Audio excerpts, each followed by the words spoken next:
আজকের গল্প হচ্ছে সাকিনা।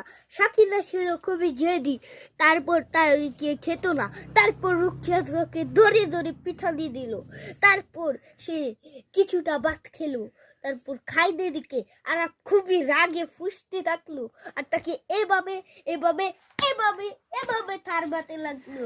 তারপর সে কিছুটা ভাত আরো খেলো, তারপর তাকে খেতে খেতে তার তার পেটটা এত বড় হয়ে গেল। তারপর তার পেটটাকে একটা সুই দিয়ে গুতা মারতে কতগুলো আবর্জনা এসে সবার মুখে ছিটলে গেল। তারপর আরবকে কি করবে এই সাকিরাকে তা দেখার আগে ভিডিওটি লাইক, চ্যানেলটি সাবস্ক্রাইব করে দেব। তারপর সাকিনাকে দৌড়ে দৌড়ে পিটুনি এভাবে দিচ্ছিল।